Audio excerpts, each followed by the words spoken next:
Hello everyone, what is up? Hopefully you guys are having an amazing day again. We got extra news for today's video.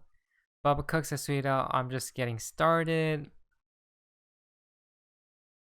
So this was just a fun tweet that I looked at. The Daily Huddle tweeted out, Bitcoin analyst says XRP will annihilate almost every other altcoin. Here's why. Let's check out the why. An investor known in the industry as Crypto Whale believes that XRP eventually will wipe out nearly every other altcoin. The only project in the entire market that is pushing for crypto regulation is, what do we see here, guys? The only coin is XRP. When regulations do come, the demand for XRP will just skyrocket. The crypto investor highlights that while other coins are booming, Ripple is quietly doing the work behind the scenes to ensure that its native token complies with the requirements of government agencies. In quotations, I have been involved with XRP since 2013, and let me tell you, there's a reason it's always held its spot in the top 3 to 5. Again, it's been so many years and XRP is still in the top 5 coins. People often hate on XRP because it hasn't moved up for 2.5 years. This time range is so tiny in the investment world. Be patient. XRP is up more than 10,000% since 2014, has steadily held its position as top 5 coin for several years. Again, guys, we can see XRP will annihilate every other coin. XRP Crypto Wolf has tweeted out, Morgan Stanley Investment Management Chief Strategist and Head of Emerging Markets recommends crypto as an alternative investment to stocks amid central banks' massive money printing. Cryptocurrency and gold should keep doing well while stocks struggle. Let's check this out. He says that alternative assets like gold and cryptocurrency could keep it doing well while stocks struggle. When asked about gold and cryptocurrency, Sharma said it's a generational thing, adding that some older investors are still buying gold, whereas some of the younger ones the millennials are buying more of the Bitcoin and cryptocurrencies, he added. Generally, I think what that's telling you is that this lingering feeling out there that given what central banks are doing in terms of printing so much money, there's a search for alternative assets. I think that these assets could keep doing well. Next, it comes from Bit4Coins. Breaking. The president of the European Central Bank, Christine Lagarde, has suggested that the Eurozone's central bankers are close to making a decision on whether to press ahead with the development of a central bank digital currency. The euro system has so far not made a decision on whether to introduce a digital euro, but like many other central banks around the world, we are exploring the benefits, risks, and operational challenges of doing so, Lagarde said. Peter Vasa tweeted out how a federal payment license could encourage cryptocurrency adoption. The former chief legal officer of Coinbase, Brian Brooks, has just recently attempted to encourage the consolidation of licensing regulations for payment companies on a federal level in the United States. With all of this in mind, federal licensing for payment companies that don't accept deposits could push more people to cryptocurrency and therefore increase adoption. It would surprise me if the same thing didn't happen again. I don't see why a regulatory institution like the New York Department of Financial Services would take a different position with respect to a payment charter than they did with the FinTech charter. Boy, XRP has tweeted out, let's check this out. But will banks adapt fast enough? User central design and integration with social media the way big techs do? Are they sufficiently agile to change business models? Some will be left behind, no doubt. Others will evolve, but must do so quickly. Again, what do we see here? Banks need Ripple. XRP is the cherry on the top. Once again from XRP Crypto Wolf, France central bank governor said that a public-private partnership would be the best way to issue a central bank digital currency. Let's check this out. The head of France central bank has spoken of the potential benefits of private sector involvement in the development and issuance of a future European digital currency. Again, guys, we see so much of this right here, digital currencies. It's almost time. With 8 companies including Accenture and HSBC to explore the regulatory and financial ramifications of launching a CBDC. Central bank digital currencies are coming into the play once again. How do we make this work Yeah. across the world? Well, I think there are a number of them. I mean, some of them are regulators, but some of them aren't. Some of them are sort of, payments consortiums and other things like that. So, I would start with, you mentioned Chris Larsen earlier. I start with the SWIFT network. So Chris's whole business is basically designed to disrupt SWIFT because SWIFT is slow. It makes a lot of errors. A lot of chargebacks come across SWIFT.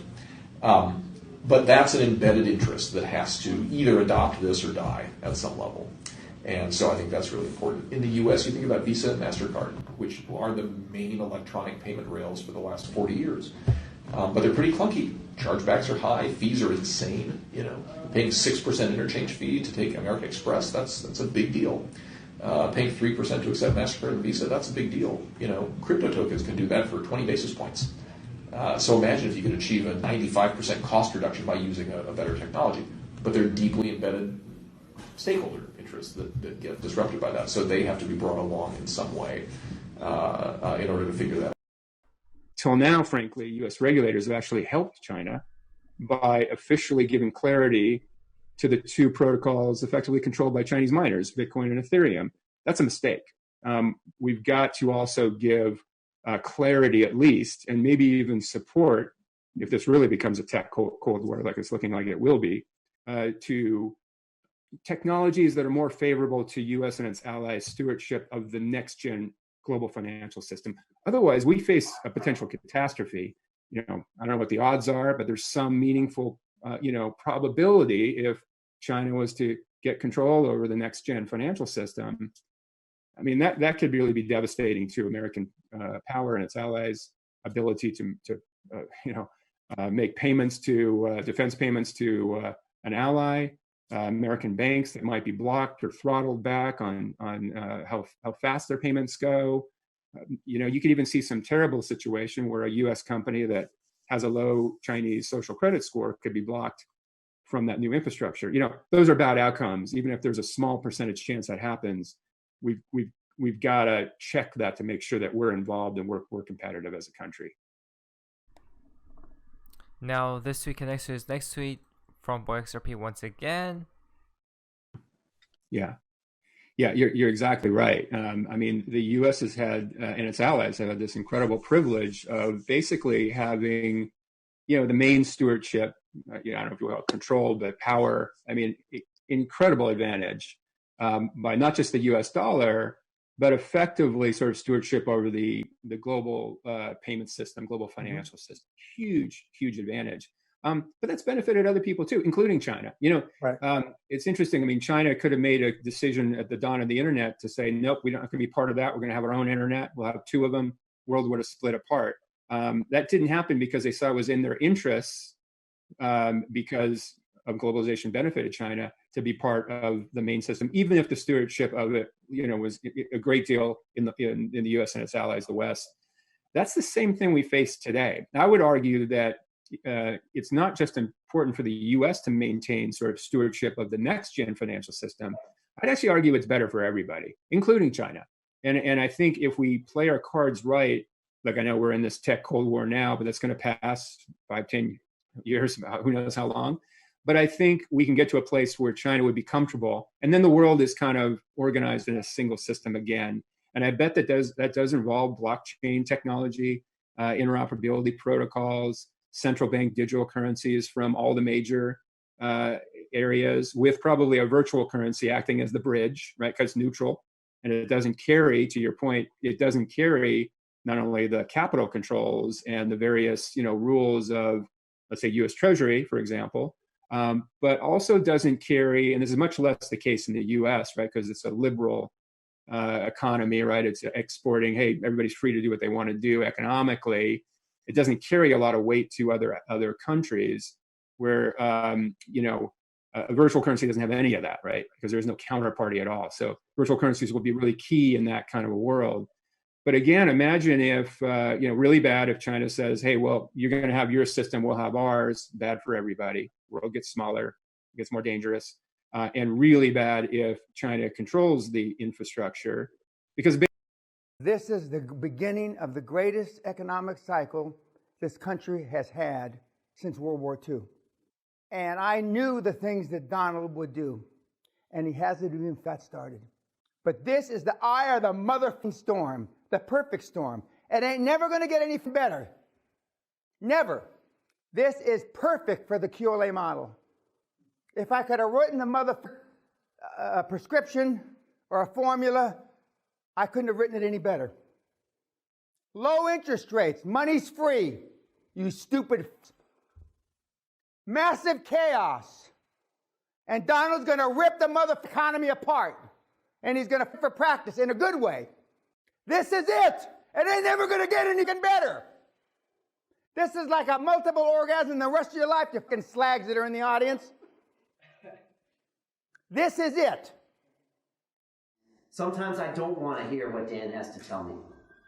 But as I wrote in one of my blogs, the old man, he's always right. Because he's telling you what you don't want to hear about yourself, but what you know is true. And that is, you're not stepping yourself up. You're not stepping your game up. And you get caught up in fear. As Dan says, false expectations appearing real.